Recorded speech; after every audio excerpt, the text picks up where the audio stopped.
de la marmite. Donc le puits de la marmite, ce sont les besoins des populations. Ce sont les récriminations des populations.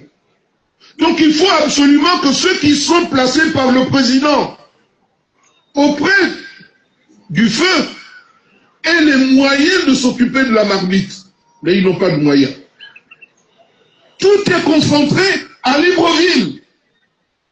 Sous prétexte que si on donne les moyens au gouverneur, ces moyens vont être dilapidés. Mais comment s'occuper d'une population en déshérence? Comment s'occuper de la population de Mouila, de l'Ambounier, de la Nyanga, des autres provinces, si le gouverneur, qui est le prolongement du pouvoir du chef de l'État, n'a pas les moyens de s'occuper des besoins primaires de ces populations? Regardez, il y a la tornade qui a arraché la toiture de l'école de Petit, là à Mukumnabwala. Vous avez vu depuis combien d'années des affaires sociales. Et jusqu'à présent, rien n'est fait pour reconstruire ce qui était déjà une avancée pour Mouila. Pourquoi? Parce que le gouverneur n'a rien. Parce que c'est lui qui sait qu'on a besoin de ce service qui n'est plus rendu aux populations. C'est pourquoi il faut que j'explique, en tant que député à l'Assemblée nationale, le rôle de la provincialisation. Il faut d'abord déconcentrer, c'est-à-dire donner les pouvoirs à ceux qui représentent le chef de l'État, parce que le chef de l'État est loin, à Libreville.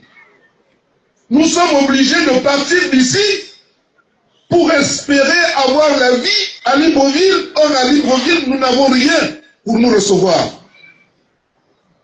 Donc, il faut provincialiser le pouvoir. Il faut donner le pouvoir aux gouverneurs en leur donnant des moyens humains, des moyens financiers, des moyens matériels pour qu'ils s'occupent des populations auprès desquelles ils sont affectés.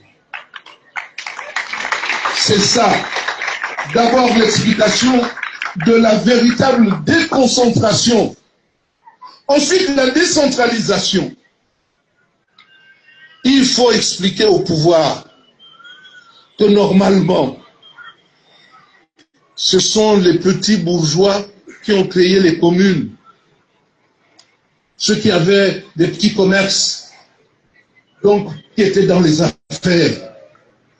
Mais nous, on a créé les communes sans des commerçants, sans que nous ayons les moyens d'assumer les fonctions de maire. Et ce qui fait que les mairies sont squelettiques. Le maire n'est là que pour ramasser les carcasses de chiens ou assurer la propriété de la ville. Or, le maire, ce n'est pas ça. Dans les pays développés, structurés, le maire a des missions bien spécifiques. Les logements sociaux ne sont pas construits par le gouvernement, c'est construit par les maires. Et je vais vous montrer, une fois maire de Mouila, parce que c'est la dernière tournée que je vous sers, comment on construit les logements sociaux pour des populations qui en ont besoin. Il faut savoir qu'un logement, ce n'est pas un don, c'est un droit. Vous avez droit au logement. Patrice Talon nous insulte en disant qu'il y a des pays qui ont beaucoup d'argent, mais qui sont incapables de concevoir le développement et qui ont des populations pauvres. Je ne dis pas qu'il a raison de nous insulter, mais le constat est clair. Nous sommes incapables de donner les moyens à chacun de nos populations, à chacune de nos populations, pour pouvoir assumer son propre développement, pour assumer sa liberté. Et le maire de la commune de Mouila va lancer des programmes de logement socio-économique. Il faut être fort pour parler à Oligui, pour parler au gouvernement. Et vous pouvez compter sur moi pour dire que je ne vois pas qui peut faire en sorte que je ne lui dise pas comment gérer un pays. Comment gérer un pays? Comment gérer une commune? Comment porter satisfaction à la population? Le logement, c'est les maires. Mais ce n'est pas tout. Vous, les femmes, on vous dit, oui, c'est l'année, la décennie de la femme. Mais qu'est-ce qu'on a fait pour les femmes? Rien du tout. Sachez que le maire doit construire pour libérer la femme qui va en brousse, pour libérer la femme qui va au travail, pour libérer la fille mère qui a précocement pris un enfant, mais c'est toujours bien sa peuple, le Gabon.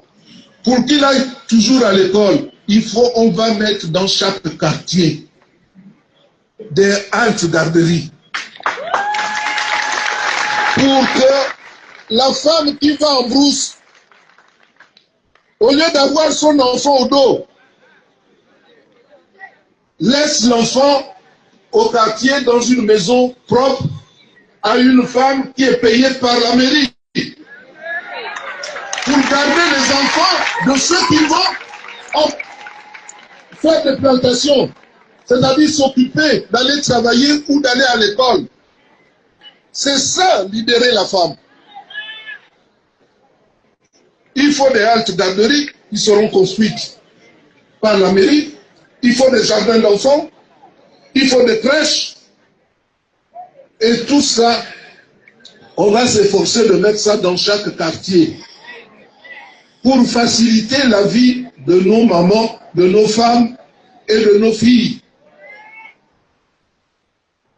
C'est ça le rôle d'une mairie.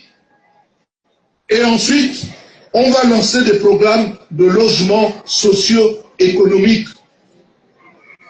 pour que petit à petit, chacun ait son logement. Et nous allons bien sûr revenir, mais secours aux femmes rurales, ce n'était pas la mairie, c'était Malanga Moussavou. Bien sûr, on va relancer ce secours aux femmes rurales. Parce qu'il faut honorer, il faut respecter les femmes qui vont nous chercher à manger. Et d'ailleurs, cette fois-ci, ce ne sera plus Madame Moussavou qui va acheter les voitures, c'est la mairie, parce que personne ne paiera les secours aux femmes rurales. La mairie doit pouvoir gérer ces véhicules et les entretenir pour permettre à ces femmes, ce n'est pas un cadeau, parce que si les gens ne mangent pas suffisamment dans Mouila, la ville sera désertée. Donc il faut faire en sorte que les femmes qui vont en brousse empruntent des véhicules où elles ne sont pas obligées de payer à l'aller comme au retour. C'est un service que la mairie doit rendre.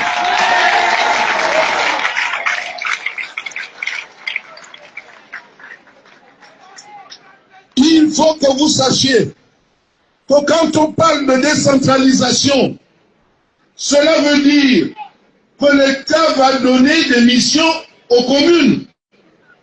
Je prends dans le cadre de l'éducation nationale.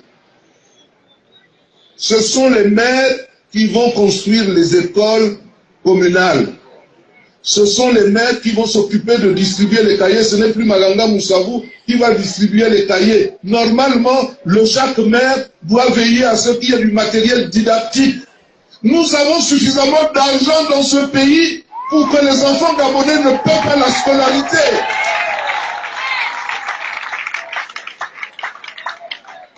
Comment comprendre que depuis des années, depuis qu'il y a eu la dévaluation, j'en parle, le budget du Gabon restait le même. Et cette année, il passe de 3 000 milliards à 7 000 milliards. Mais alors, cet argent vient d'où?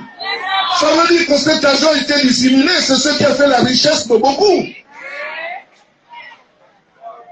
Et il faudra que, une fois à l'Assemblée nationale, on fasse la proposition de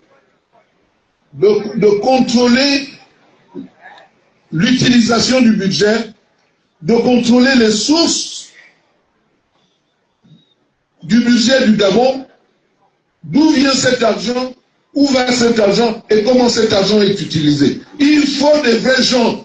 Il ne faut pas prendre les gens de l'UDB